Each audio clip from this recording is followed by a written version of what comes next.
Dans les années 1950-1960, des Indiens du Chiapas et des paysans venus de diverses régions du Mexique se réfugient dans la Selva Lacandona pour y fonder de nouvelles communautés indépendantes. En 1974, les Tzotzils se révoltent. Dans les années 80, le gouvernement mexicain, les pouvoirs locaux et les grands propriétaires commencent à dévaster la Selva Lacandona, y voyant là le siège d'une possible rébellion. Le 19 novembre 1983, 5 hommes et une femme dressent un campement de fortune dans la Selva Lacandona et créent l'armée zapatiste de libération nationale, le ZLN.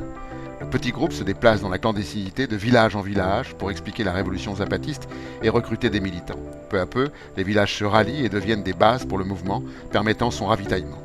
En 1988, le mouvement zapatiste sort du bois et organise une grande marche pour contester l'élection truquée de Carlos Salinas de Gortari et pour dénoncer son projet néolibéral. Celui-ci annule l'article 27 de la Constitution mexicaine de 1917, issue de la révolution conduite par Emiliano Zapata, portant sur le droit à la terre et sur la redistribution des terres aux peones, serfs des haciendas. L'influence de le ZLN s'étend et le territoire s'organise en régions permettant la construction d'écoles, d'hôpitaux, etc. Le ZLN unifie des milliers d'indigènes et se fait le porte-parole de toutes les populations exploitées de la région. L'armée mexicaine encercle les territoires libérés, condamnant involontairement ceux-ci à l'autonomie de fait.